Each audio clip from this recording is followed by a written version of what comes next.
A bottle of hydrogen peroxide costs about $1, and most people have one sitting in the back of a bathroom cabinet, half forgotten, only ever touched when someone gets a scraped knee. But that same dollar bottle can do more for your car than a good chunk of what you'd pay a detail shop or a mechanic to handle. Not all of it. Some of what gets claimed about this stuff online is flat out wrong, and we'll get into that too. But enough of it is real that it's worth 15 minutes of your time. Here's the problem most drivers run into. Rusty tools get thrown out instead of restored. A stained cloth seat gets tolerated for years because a full interior detail runs somewhere between $100 and $250. A set of headlights goes hazy and yellow, and instead of a 10-minute fix, it turns into a $100 restoration appointment or a fear of driving at night. None of these are complicated repairs. They're maintenance. But maintenance is exactly the kind of work that's easy to bundle into a bigger invoice, because most people don't know where the line is between needs a professional and needs 5 minutes with something you already own. That's really the hidden insight here. Not that anyone is hiding a secret, but that a lot of routine car care got quietly reclassified as a paid service somewhere along the way. Mostly because the tools for doing it yourself never got explained. Hydrogen peroxide is one of those tools. It's been sitting in plain sight the whole time. The compound itself has a strange history. It was first isolated in 1818 by a French chemist named Louis-Jacques Thénard, who was experimenting with barium peroxide and acid. For most of the 1800s, it stayed a laboratory curiosity. It wasn't until the early 1900s that people realized diluted hydrogen peroxide made a genuinely useful antiseptic and bleaching agent, and by World War I, it was standard in field hospitals for cleaning wounds. The reason it worked in a hospital tent is the same reason it works in a garage. It's a mild, unstable oxidizer that breaks down organic material and then disappears, leaving nothing behind but water and oxygen. The chemistry is worth understanding because it explains exactly what this stuff can and can't do. Hydrogen peroxide is H2O2, water with one extra oxygen atom bonded on. That extra atom is loosely attached and wants to leave. When the molecule touches rust, blood, bacteria, or other organic and oxidizable material, it gives up that oxygen atom in a fast reaction, breaking the target down at a molecular level, and what's left is ordinary water. That's why it fizzes. You're watching oxygen gas escape in real time. It's also why it's gentle on most surfaces it's used on. It isn't a strong acid eating through metal. It's a mild oxidizer picking a specific chemical fight and then quitting. Most people never hear this explained because there's no one whose job it is to explain it. Auto parts stores sell degreasers, rust removers, and headlight kits because that's their business model. Not because those products are the only way to solve the problem. Detail shops charge for labor and time, which is fair. But it means the incentive has never been there to tell customers, you can do most of this yourself with something from the pharmacy. It's not a conspiracy, it's just how the incentives line up. Nobody built a marketing budget around a dollar bottle. Where this actually gets used seriously is outside the auto world entirely.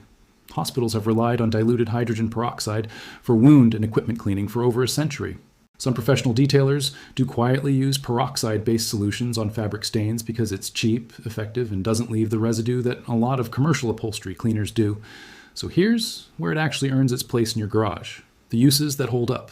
Start with rusty tools.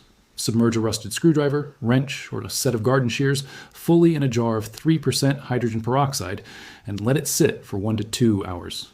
Scrub with a stiff brush and rinse. The peroxide reacts with the oxidized iron on the surface without attacking the solid steel underneath, so rust lifts away instead of the whole tool getting eaten into.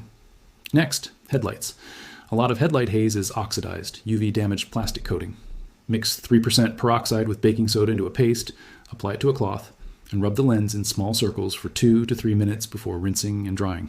The mild oxidizing and light abrasive action together lift a real amount of the surface haze, though on badly weathered lenses this works better as a touch-up than a full restoration.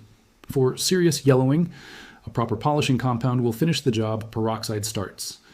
For cloth seats and floor mats, mix a cup of 3% peroxide with a teaspoon of dish soap and a tablespoon of baking soda in a spray bottle.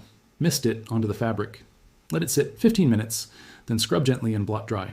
This is a genuinely solid stain and odor treatment. It's close to what some detailers actually use, because peroxide breaks down the organic compounds in sweat, coffee, and food residue instead of just masking the smell. Blood stains respond the same way, and this one has real medical grounding. Peroxide reacts specifically with the iron in hemoglobin, which is why it foams so aggressively on a blood spot. Pour it directly on the stain, let it bubble for a couple of minutes, then blot. Cup holders and console crevices are a smaller version of the same idea.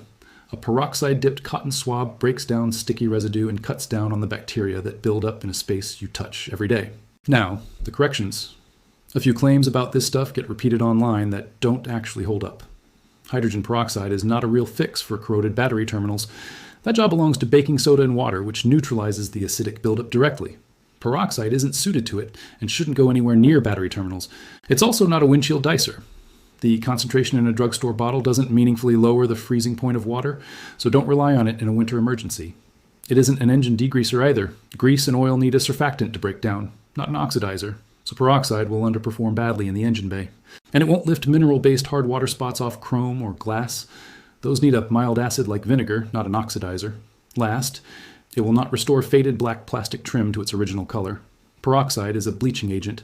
On trim that's already gray or yellowed from UV damage, it's more likely to lighten it further than darken it back. A word of caution before you try any of this. Only use standard 3% hydrogen peroxide, the kind sold at any pharmacy. Anything stronger is industrial grade and can burn skin. Never mix it with vinegar, since the combination forms a harsher irritant compound. Never mix it with bleach, which releases oxygen gas rapidly. Keep it away from anything electrical. Work with the engine off and cool, and store the bottle somewhere dark, since light and heat break it down over time. If it stops fizzing when you pour it, it's gone flat and needs replacing. And for anything that touches brakes, wiring, or real structural repair, that's still a job for a licensed mechanic. This is maintenance, not repair. None of this is about outsmarting anyone. It's just about noticing how much of what gets sold as a service is really just basic chemistry with a markup attached. The dollar bottle in your cabinet was never a secret. It just never had anyone whose job it was to point it out. That part's on us now. If you found this useful, that's exactly the kind of thing Hidden Fix Lab exists for. Practical, verified fixes that save you the invoice.